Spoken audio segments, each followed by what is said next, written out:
Assalamualaikum warahmatullahi wabarakatuh. Kali ini kita akan membahas analisis regresi linier ganda. Bahasan tentang analisis regresi linier ganda terbagi menjadi 3 kelompok tutorial. Yang pertama, bahasan tentang prinsip dasar. Yang kedua, pengolahan data. Yang ketiga, interpretasi. Kali ini kita akan membahas interpretasi terhadap hasil pengolahan analisis regresi linier ganda. Interpretasi hasil analisis regresi linier ganda didasarkan pada output hasil pengolahan analisis regresi linier ganda. Karena outputnya banyak, maka tidak semua diinterpretasikan, tetapi hanya dipilih bagian-bagian yang memang diperlukan. Di sini sudah kita siapkan data-data yang diperlukan untuk analisis output yang perlu diinterpretasikan. Kita mulai dari tahap pertama dalam analisis regresi linier ganda, yaitu uji persyaratan analisis atau uji asumsi klasik. Uji yang pertama adalah normalitas. Yang kita pakai adalah histogram. Kita kopikan dari output pengolahan data.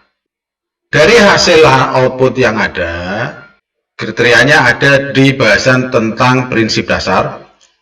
Terlihat bahwa kurva dalam histogram membentuk lonceng yang simetris, artinya seimbang antara kiri dan kanan. Dengan melihat kurva yang simetris, maka kita asumsikan bahwa persyaratan analisis yang pertama, yaitu normalitas, terpenuhi. Uji normalitas kita juga gunakan dengan normal pp-plot.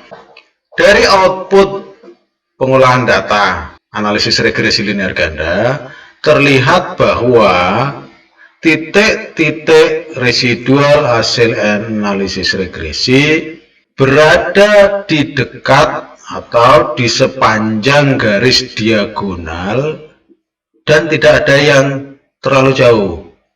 Oleh karena itu, disimpulkan bahwa data analisis regresi linier ganda berasal dari data yang berdistribusi normal. Oleh karena itu, maka persyaratan analisis yang pertama, yaitu normalitas, terpenuhi. Uji normalitas sebenarnya banyak macamnya, misalnya ada kurtosis, Queens, Kolmogorov-Smirnov. Tidak dibahas di sini, tetapi kalau toh mau menggunakan dua hal itu yang secara statistik, bisa dilihat di video tentang uji normalitas. Persyaratan analisis yang kedua adalah multikolinearitas. Analisis regresi linier yang baik adalah yang tidak memiliki masalah multikolinearitas. Terbukti dengan nilai toleransi yang tinggi mendekati 1 dan VIF kurang dari 10. Dari hasil analisis terlihat bahwa nilai toleransi 0,936 sudah sangat mendekati 1 dan nilai VIF di masing-masing variabel kurang dari 10. Bahkan sangat rendah, yaitu 1,069. Oleh karena itu, dapat disimpulkan bahwa pada analisis regresi linier ganda tidak terjadi multikolinearitas. Oleh karena itu, disimpulkan bahwa karena nilai tolerannya mendekati 1 dan VIF-nya kurang dari 10, maka persyaratan analisis yang kedua terpenuhi. Persyaratan analisis yang ketiga adalah heteroskedastisitas. Regresi linear ganda yang baik seharusnya tidak memiliki masalah heteroskiedastisitas. Hal ini bisa dilihat dari output hasil analisis, yaitu scatter plot, di mana titik-titik hasil analisis tersebar secara acak, tidak membentuk pola tertentu, dan sebagian besar titik-titik pada grafik berada di rentang nilai -2 dan 2. Oleh karena itu, dapat disimpulkan bahwa analisis regresi linear ganda yang dilakukan tidak memiliki masalah heteroskiedastisitas. Hal ini sekaligus membuktikan bahwa analisis regresi yang kita lakukan benar-benar linear. Oleh karena itu, persyaratan analisis yang ketiga, uji asumsi heteroskiedastisitas, terpenuhi. Uji asumsi atau persyaratan analisis yang keempat adalah autokorelasi. Dari hasil analisis terlihat bahwa diperoleh nilai Durbin-Watson 2,272. Karena nilai Durbin-Watson hasil analisis berada di rentang nilai 1,65 sampai 2,35, maka regresi linear ganda yang dilakukan tidak memiliki masalah autokorelasi. Oleh karena itu disimpulkan bahwa persyaratan analisis yang keempat, yaitu autokorelasi, terpenuhi. Tahap pertama, uji asumsi atau persyaratan analisis regresi linear ganda yang terdiri dari normalitas, multikolonialitas, heteroskiedastisitas, dan autokorelasi sudah terpenuhi, sehingga analisis bisa lanjut ke tahap yang berikutnya, tahap kedua, yaitu uji model. Pengujian model dilakukan dengan nilai R² dan uji F di tabel ANOVA. Dari hasil analisis terlihat bahwa nilai R²-nya adalah 0,352. Tetapi belum bisa dinyatakan bahwa modelnya layak atau tidak, karena nilai R² belum bisa diterjemahkan. Oleh karena itu, kita lakukan pengujian, pakainya uji F. Kita bisa membandingkan F hitung dengan F tabel. Konsekuensinya kita harus melihat atau mencari nilai F tabelnya. Tetapi kita bisa juga hanya dengan menggunakan probabilitas atau nilai sig-nya. Kita bandingkan nilai sig dengan alfa atau taraf uji penelitian. Nilai alfa kita bisa tetapkan tergantung peneliti, yaitu berapakah error yang diperkenankan. Misalnya 5%, berarti penelitian kita memiliki tingkat kepercayaan 95%. Pengujiannya adalah jika nilai sig-nya kurang dari 0,05, maka nilai R² bisa diterjemahkan. Di sini terlihat bahwa nilai sig-nya sudah lebih kecil atau sama dengan 0,05, di mana nilainya adalah 0,000 lebih kecil dari 0,05. Oleh karena itu, maka nilai R² bisa diterjemahkan. Dari nilai R² tersebut, kita bisa melihat bahwa analisis regresi linear ganda yang kita lakukan nantinya akan menghasilkan model persamaan regresi di mana variabel independennya mampu menjelaskan 35,2% variabel dependen. Dalam hal ini, hasil analisis yang berupa model persamaan regresi linear ganda antara X1 dan X2 terhadap Y, variabel X1 dan X2 mampu menjelaskan 35,2% variabel Y. Karena kemampuannya cukup lumayan tinggi, maka kita katakan bahwa analisis regresi linear ganda memenuhi model yang layak. Atau dengan kata lain, model persamaan regresi linear ganda hasil analisis layak digunakan untuk menjelaskan pengaruh variabel X1 dan X2 terhadap Y. Karena dalam model itu, X1 dan X2 mampu menjelaskan 35,2% variabel Y. Karena uji model sudah terpenuhi, maka kita bisa lanjutkan ke tahap berikutnya, yaitu uji hipotesis. Uji hipotesis dilakukan dengan bekal model persamaan regresi linear ganda dan uji T. Membandingkan antara T hitung dengan T tabel atau nilai sig T masing-masing variabel terhadap taraf uji penelitian. Kita tetapkan taraf ujinya adalah 0,05 atau 5%. Pertama, kita membuat persamaan regresi linear ganda didasarkan pada tabel koefisien di kolom B, sehingga kita dapatkan persamaan regresi Y sama dengan 2,273 plus, karena nilai di hasil analisis positif maka kita tulis plus 0,092 X1 plus 0,491 X2. Masing-masing variabel nilai signya adalah 0,172 untuk X1, pengaruh X1 terhadap Y, dan 0,000 untuk variabel X2. Dengan dasar itu maka X1 terhadap Y, hasil analisis terlihat bahwa nilai sig T-nya lebih besar dari alfa atau taraf uji penelitian. 0,172 lebih besar daripada 0,05. Hal ini menunjukkan bahwa hasil analisis tidak signifikan. Koefisien regresi X1 terhadap Y sebesar 0,092 tidak signifikan, sehingga tidak bisa diterjemahkan. Kalau kita sederhanakan, kita bisa katakan bahwa X1 tidak berpengaruh terhadap Y. Artinya, tinggi rendahnya X1 tidak akan merubah Y. Atau dengan kata lain, Y tidak dipengaruhi oleh X1.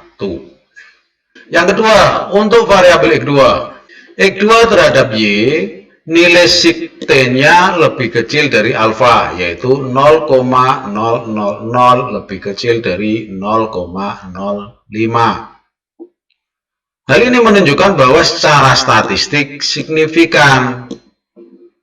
Karena signifikan, maka secara statistik X2 berpengaruh terhadap Y dengan arah positif sebesar 0,491. Artinya, semakin tinggi X2, maka semakin tinggi pula Y. Sebaliknya, jika X2-nya turun, maka Y-nya juga akan turun.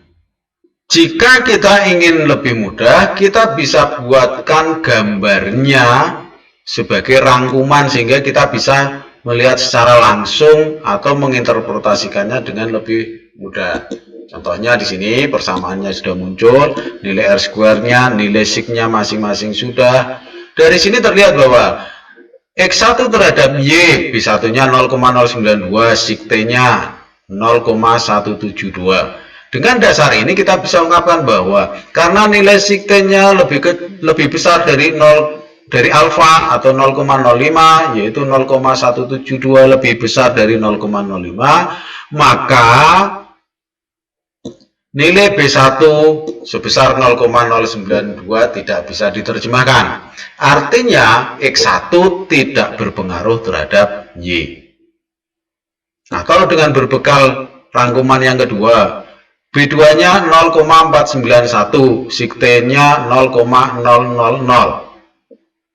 Karena nilai sig T-nya lebih kecil dari alfa, yaitu 0,000 lebih kecil dari 0,05, maka Nilai koefisien regresi X2 terhadap Y sebesar B2 sama dengan 0,491 bisa diterjemahkan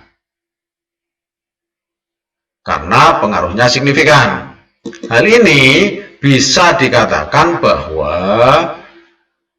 X2 berpengaruh terhadap Y dengan arah positif sebesar 0,491. Artinya semakin tinggi X2 maka semakin tinggi pula Y. Sebagai catatan berikutnya,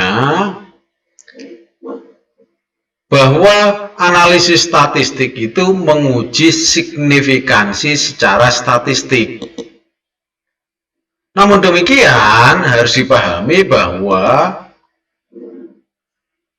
hasil analisis yang signifikan belum tentu dapat disimpulkan bahwa itu berpengaruh. Contohnya adalah ketika kita melakukan pengujian terhadap hipotesis direksional. Kalau hipotesis non-direksional itu syaratnya satu, nilai sigma kurang dari alfa. Syarat kedua, nilai B-nya tidak sama dengan 0. Artinya, kalau tidak sama dengan 0 itu mau positif atau negatif berarti memenuhi syarat. Contohnya misalnya kita dapatkan persamaan regresi Y sama dengan 1,25 minus 0,85 X1 plus 0,25 X2. H0-nya itu B sama dengan 0. Kalau B-nya sama dengan 0 tidak berpengaruh. HA-nya B tidak sama dengan 0, berarti ada pengaruh. Kita lihat dulu berapa nilai sigma. Jika nilai sig untuk X1-nya misalnya, nilai sig untuk X1 misalnya 0,001. Sedangkan taraf ujinya, alfanya 0,05 misalnya. Kalau kita ingin menguji X1, maka syarat pertama, nilai sigma. Apakah nilai sigma kurang dari alfa, lebih kecil dari alfa? Dari sini terlihat bahwa nilai sig lebih kecil dari alfa. 0,001 lebih kecil dari 0,05. Artinya bahwa pengaruh X1 terhadap Y signifikan. Syarat yang kedua, apakah B-nya itu tidak sama dengan 0? X1 memiliki nilai B yaitu minus 0,85. Artinya sudah tidak sama dengan 0. Oleh karena itu, dengan bekal dua hal ini bahwa nilai sigma lebih kecil daripada alfa dan nilai B-nya tidak sama dengan 0, maka kita menolak HO dan menerima HA. Dengan kata lain, ada pengaruh X1 terhadap Y dengan arah negatif, yaitu sebesar minus 0,85. Yang dapat diartikan bahwa jika X-nya meningkat, maka Y-nya turun. Sebaliknya, jika X-nya turun, maka Y-nya akan meningkat. Yang berikutnya, ketika hipotesisnya itu hipotesis direksional. Syarat pertama sama, nilai sigma lebih kecil dari alfa. Syarat yang kedua, nilai B-nya lebih besar daripada 0. Kenapa? Hipotesis 0-nya adalah H0 B kurang atau sama dengan 0 itu tidak berpengaruh. HA itu B lebih besar dari 0 ada pengaruh. Kita coba uji yang pertama, syarat pertama. Kalau dilihat dari nilai sigma, ternyata nilai sig untuk X1 terhadap Y lebih kecil daripada taraf uji, 0,001 lebih kecil daripada 0,5. Syarat yang pertama terpenuhi, bahwa X1 signifikan terhadap Y. Itu belum cukup untuk menunjukkan bahwa kita menerima HO atau menolak HO, menerima HA atau menolak HA. Kita lihat syarat yang kedua. Karena direksional sudah menunjukkan bahwa semakin tinggi ini maka semakin tinggi X1 maka semakin tinggi X2, hipotesisnya seperti itu. Maka kita lihat Nilai B untuk X1 adalah 0,851. Posisinya adalah negatif, sehingga syarat kedua tidak terpenuhi.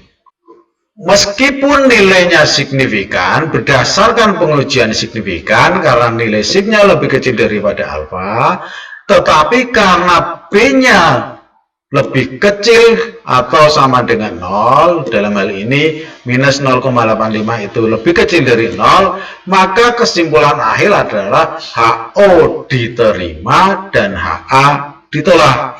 Artinya X1 tidak berpengaruh terhadap Y.